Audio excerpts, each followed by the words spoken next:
नमस्कार। आप सबके क्लास में एक बार फिर से स्वागत है। आज हम लोग साइंस शुरू करने वाले हैं। तो साइंस में हम लोग एक बायो का पार्ट जो है उसको शुरू करने वाले हैं। ठीक है, तो बायोलॉजी में सबसे पहला जो टॉपिक हम लोग का वो परिसंचरण तंत्र है।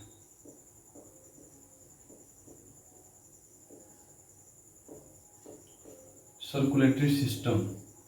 ठीक है, परिसंचरण तंत्र। परिसंचरण तंत्र का मतलब क्या होता है कि देखिए, हम लोग जो भोजन करते हैं, ठीक है, तो भोजन के जो पार्टिकल्स होते हैं, कार्बोहाइड्रेट्स, प्रोटीन, मिनरल्स माने खनिज, तो जितने सारे पार्ट्स होते हैं भोजन के, जो अवयव होते हैं, वो हमारे शरीर में ब्लड उसको क्या करता है कि ब्लड पूरे शरीर में उसको फैलाता है। ठीक है, अब जब हम लोग भोजन कर लेते हैं तो जो पचने के बाद वो जो प्रोटीन, कार्बोहाइड्रेट, मिनरल्स ये सब होते हैं, उसको ब्लड क्या करता है कि उसको पूरे शरीर में ले जाता है। तो अब इस ले जाने के लिए ब्लड जो है मतलब पूरे शरीर में उसको फैलाता है, इसके लिए क्या क्या चीजें जरूरी है। तो सबसे पहले ब्लड के जाने के लिए और आने के लिए, उसको शरीर से विभिन्न पथों में गमन करने के लिए पहले हृदय चाहिए, एक पंप चाहिए जो ब्लड को शरीर में भेज सके। ठीक है, तो सबसे पहला जो हृदय का काम क्या है कि शरीर में, पूरे शरीर में हमारे ब्लड को क्या करता है, पंप करता है। एक पंप की भांति, जैसे मान लीजिए कि ये इसका जो गति होता है, ये फैलता है, मतलब फैलता है और फिर सिकुड़ता है, फैलता है सिकुड़ता है। तो जब यह फैलता है तो इसमें शरीर के विभिन्न भागों से इसमें ब्लड आ जाते हैं, और जब ये सिकुड़ता है तो इसमें का ब्लड बाहर निकलकर पूरे शरीर में चले जाते हैं। ठीक है, तो हृदय एक पंप की भांति कार्य करता है। थोड़ा सा अब हृदय में जो है, हृदय में जो ब्लड ले जाते हैं, नसें हमारी दो प्रकार की हैं। ठीक है, अब हृदय से जो नस शरीर के अंगों में, शरीर में जो नस शरीर के अंगों में ब्लड को ले जाती है, उसको हम लोग बोलते हैं धमनी, यानी कि आर्टरी। ठीक है, जो नस जो है हमारी शरीर की, हृदय से ब्लड को कहाँ ले जाए, शरीर के पास, हृदय से शरीर के पास जो ब्लड ले जाए उसको हम लोग बोलते हैं धमनी। और जो शरीर से ब्लड को हृदय तक ले जाता है, उस नस को हम लोग बोलते हैं सीरा। क्या बोलते हैं, सीरा, सीरा। ठीक है, तो धमनी और सीरा। धमनी का काम क्या है कि हृदय से पूरे ब्लड को शरीर तक ले जाता है, और शरीर से हृदय तक जो है ब्लड ले जाने का काम किस नस का है, सीरा का। तो दो प्रकार की हमारे शरीर में नसें होती हैं, एक होता है धमनी और एक होता है सीरा। आर्टरीज इसको बोलते हैं, इसको वेन बोलते हैं। ठीक है, आर्टरीज और वेन। ठीक है, तो एक चीज तो हमने देखा, जो हम लोग सांस लेते हैं, तो श्वास कहां से लेते हैं, फेफड़ा से। फेफड़ा से हम लोग सांस लेते हैं। तो फेफड़ा क्या करता है कि जब हम सांस भरते हैं तो फेफड़ा हम भरे, और फेफड़ा अब हम लोग सांस भरे तो उसमें क्या लिए, ऑक्सीजन। तो उस फेफड़ा क्या करता है कि उस ऑक्सीजन वाले ब्लड को, ऑक्सीजन वाले जो जो हम लोग ऑक्सीजन लेते हैं, उसको ब्लड के माध्यम से भेज देता है हृदय में। फेफड़ा से जो ऑक्सीजन होता है O2, वो क्या आ जाता है हृदय में, और हृदय से फिर ये धमनी के माध्यम से पूरे शरीर में। यानी कि धमनी हमेशा ऑक्सीजन को ले जाने का काम करता है हृदय से पूरे शरीर में। समझ में आ गया। और देखिए, और जब हम लोग शरीर में जो हम लोग भोजन करते हैं, तो भोजन करने के बाद, भोजन के पचने के बाद उसमें आप जानते हैं कि CO2 बनता है। ठीक है, CO2 बनता है, और ये CO2 ग्लूकोज के टूटने से CO2 बनता है, और ये CO2 क्या होता है कि शरीर से सीरा के माध्यम से हृदय तक आता है और हृदय इसको पंप करके फिर कहाँ भेज देता है, फेफड़ा से।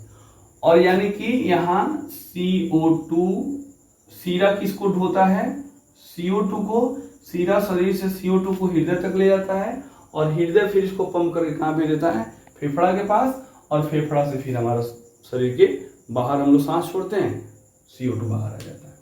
तो ये पूरी प्रक्रिया है श्वास लेने की और ब्लड के सर्कुलेशन की।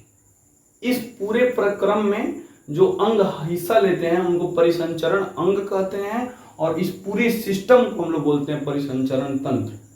समझ में आ रही है? इस पूरे तंत्र में जितने सारे पार्ट हैं, मतलब ये पूरे सिस्टम में जो ब्लड हृदय तक आता है, हृदय से शरीर तक, शरीर से फिर हृदय तक, हृदय से फिर फेफड़ा तक, तो ये पूरा प्रोसेस जो है एक सिस्टम के अंतर्गत होता है जिसको हम बोलते हैं परिसंचरण तंत्र यानी कि सर्कुलेटरी सिस्टम।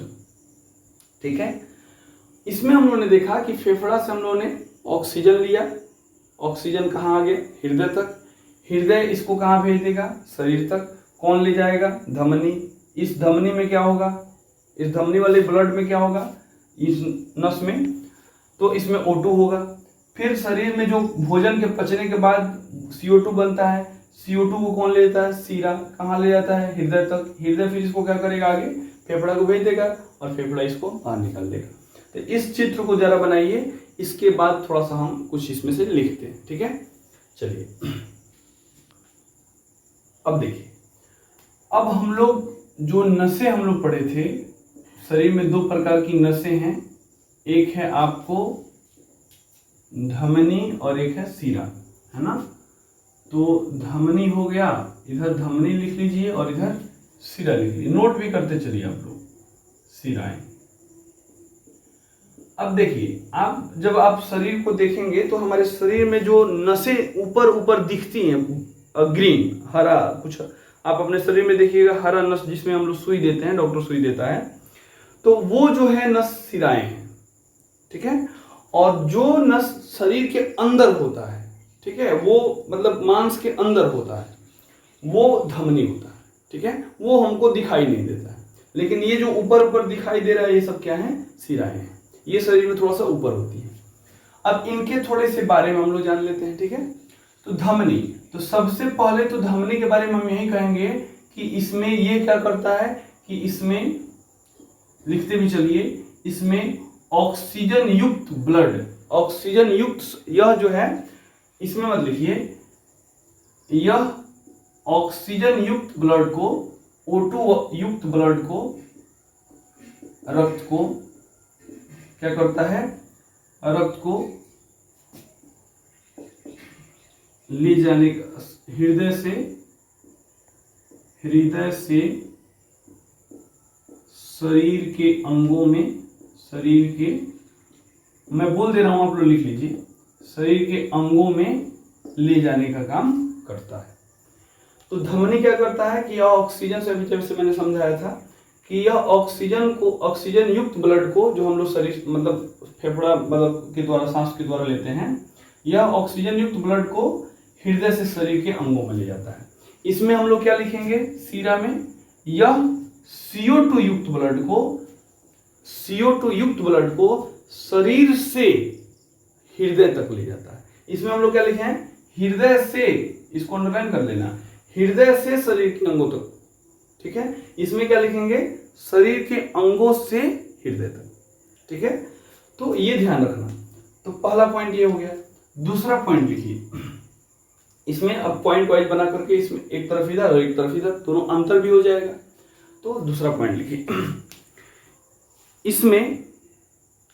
इसमें शुद्ध रक्त, शुद्ध रक्त का मतलब क्या हुआ, शुद्ध रक्त का मतलब होता है जिसमें ऑक्सीजन युक्त ब्लड हो।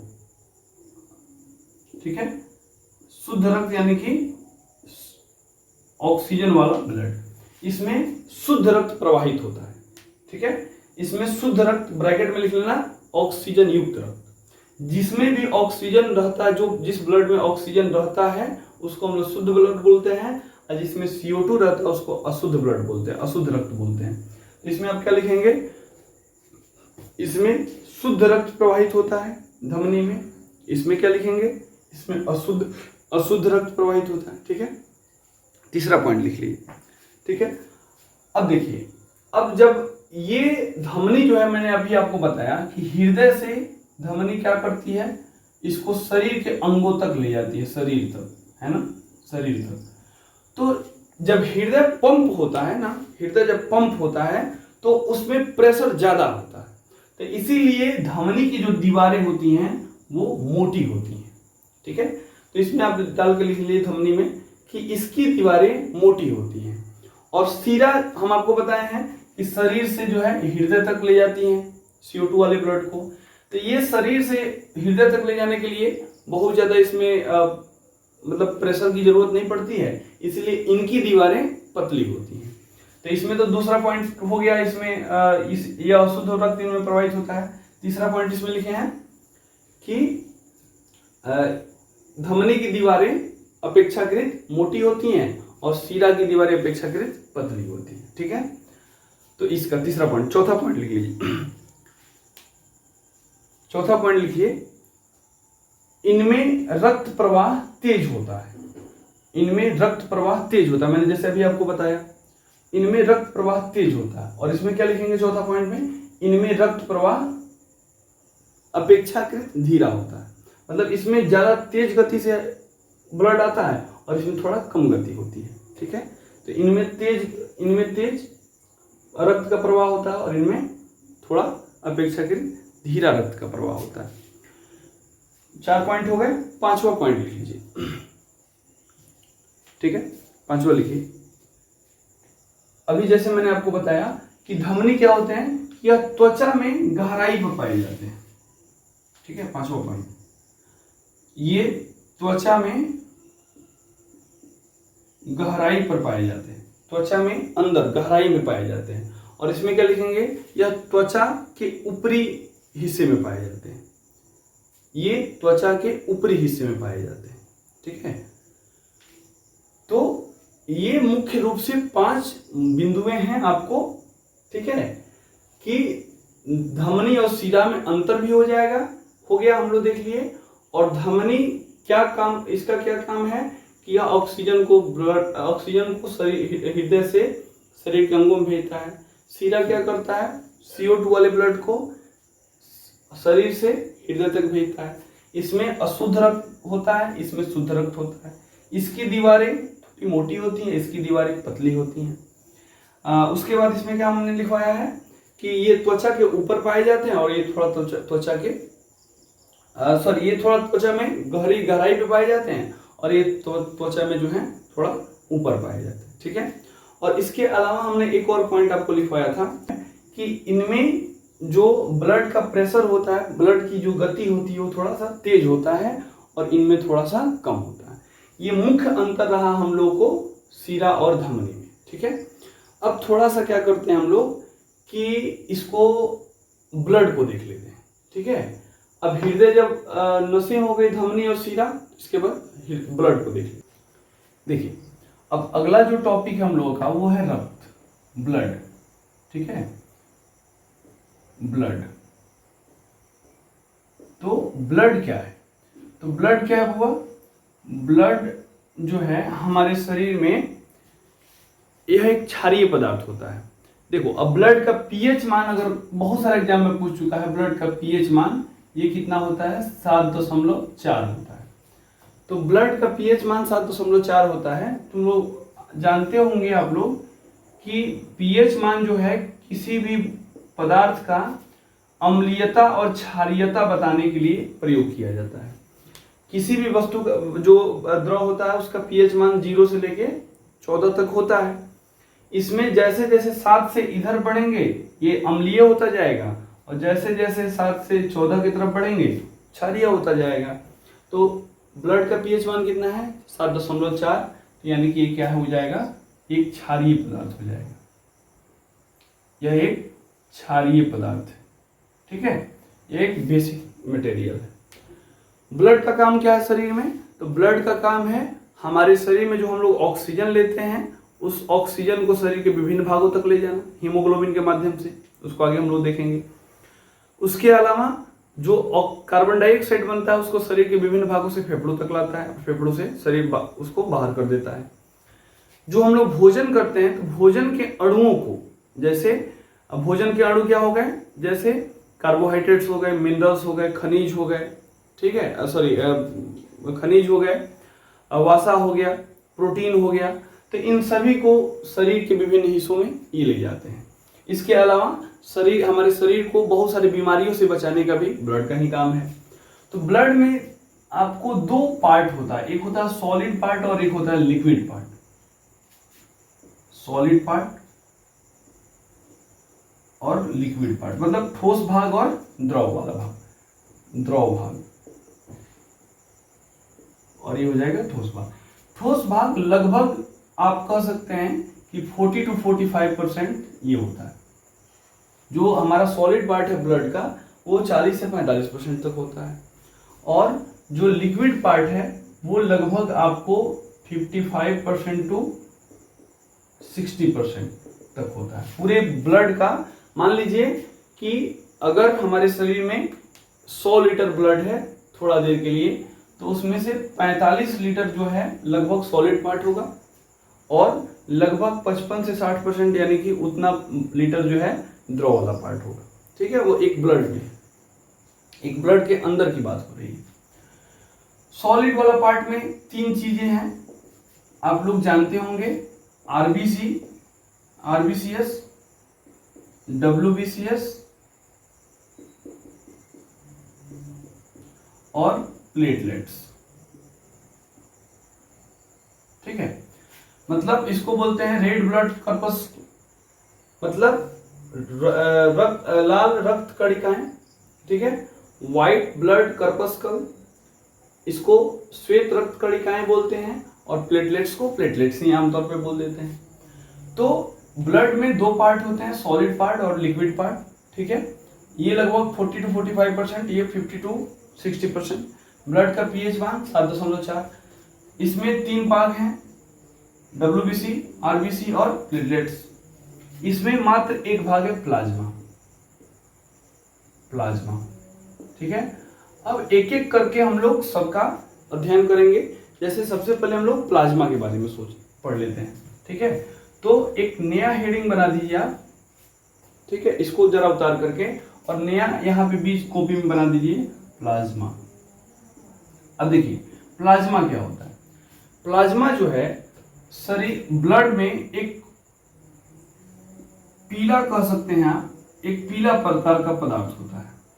ठीक है, ब्लड में एक पीला रंग का मतलब लिक्विड पार्ट होता है, उसको हम प्लाज्मा कहते हैं। ठीक है, इसमें इस प्लाज्मा का जो काम है, ठीक है, ये रक्त का थक्का बनाता है। दूसरा पॉइंट इसमें क्या होगा, यह रक्त का थक्का बनाता है। ठीक है, यह रक्त का क्या करता है, थक्का बनाने में सहायता करता है। जैसे अगर हमारा शरीर का कहीं कोई पार्ट कट जाए, तो उसके बाद अब देखते हैं कि क्या बोलते हैं, उसके थोड़ा या कहीं थोड़ा सा छिला जाए, तो उसके बाद थोड़ा सा उस पर पीला टाइप का कोई चिपचिपा द्रव निकलने लगता है। ठीक है, वही प्लाज्मा है, और वो लिक्विड पार्ट है। और उसी के कारण अगर वो नहीं रहता तो हमारे शरीर से, एक बार अगर शरीर हमारा कट जाता तो रक्त का कभी थक्का गोला नहीं बन पाता, और पूरा का पूरा हमारा शरीर से ब्लड बाहर हो जाता। तो प्लाज्मा के कारण हमारे शरीर में रक्त का थक्का बनता है, याद रहेगा ये। अब देखिए इसमें ये तो आप लिख सकते हैं, पहला पॉइंट जो है मैंने बोला है कि यह एक पीला प्रकार का, पीला चिपचिपा पदार्थ होता है। यह ब्लड में 55 से 60% तक पाया जाता है, मैंने बता ही दिया है। यह रक्त का थक्का बनाता है, रक्त का थक्का बनाने में सहायता करता है। ठीक है, अच्छा, इसके अलावा इसका क्या काम है, इसमें थोड़ा सा इसको भी हम लोग देख लें। इसमें प्रोथ्रोम्बिन,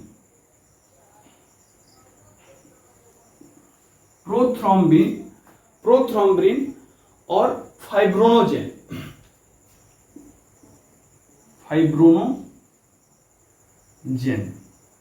ठीक है, फाइब्रोनोजेन नामक 2 प्रकार के ये तत्व पाए जाते हैं, जो ये दोनों मिलकर के ब्लड का थक्का बनाने में सहायता करते हैं। अगर आपसे क्वेश्चन पूछा जाए कि प्लाज्मा में ऐसा क्या होता है जिसके कारण रक्त का थक्का बनता है, तो ये प्रोथ्रोम्बिन और फाइब्रोनोजेन ये दोनों रक्त का थक्का बनाने में सहायता करते हैं। ठीक है, तो मैंने आपको बताया कि प्लाज्मा क्या है, एक पीला रंग का चिपचिपा द्रव है, यह रक्त का थक्का बनाने में सहायता करता है। आखिर प्लाज्मा में क्या ऐसा पाया जाता है जो रक्त का थक्का बनाता है, तो इसमें प्रोथ्रोम्बिन और फाइब्रोनोजेन पाया जाता है जो रक्त का थक्का बनाता है। यह पूरे ब्लड का 55 to 60% होता है। ठीक है, अच्छा इसके अलावा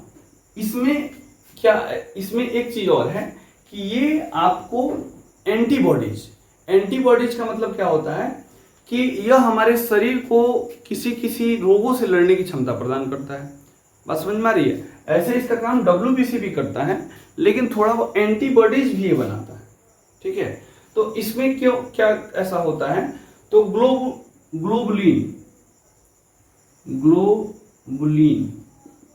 ग्लोबुलिन के कारण यह एंटीबॉडी बनाता है। ठीक है, ग्लोबुलिन के कारण यह एंटीबॉडी बनाता है। अब एंटीबॉडी क्या होता है? एंटीबॉडी हम लोग कहते हैं कि हमारे शरीर में कोई ऐसा रोगाणु आ जाए, रोग का कोई अणु आ जाए जिसको मारने के लिए एक शरीर हमारा वो कुछ बनाता है, मतलब सैनिक तैयार करता है, जिसको हम बोलते हैं एंटीबॉडी। ठीक है, तो यह शरीर में एंटीबॉडी तैयार करने का भी काम करता है। कोई दिक्कत? अच्छा, अब थोड़ा सा प्लाज्मा का पार्ट देख लेते हैं कि प्लाज्मा में क्या क्या पाया जाता है। तो पूरे प्लाज्मा में 90% जो है वाटर होता है, जल।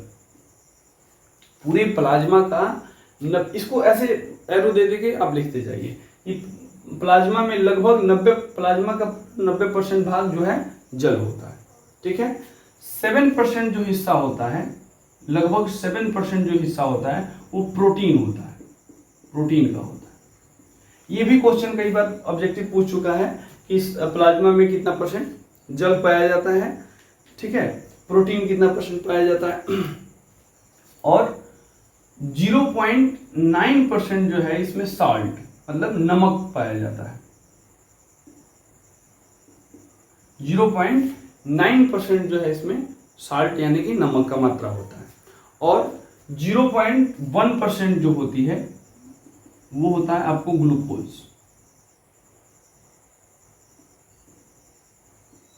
ठीक है, तो लगभग अगर हम बात करें तो 90% प्लाज्मा का जल है, जो सबसे ज्यादा जल ही है, और 7% प्रोटीन, 0.9% साल्ट और 0.1% ग्लूकोज। तो प्लाज्मा के बारे में मैंने ये आपको बताया, मुख्य बातें उसकी प्लाज्मा की ये हैं। अब हम लोग को बच जाता है RBC, WBC और प्लेटलेट्स। तो इसको हम लोग अगले क्लास में करेंगे। तब तक के लिए नमस्कार।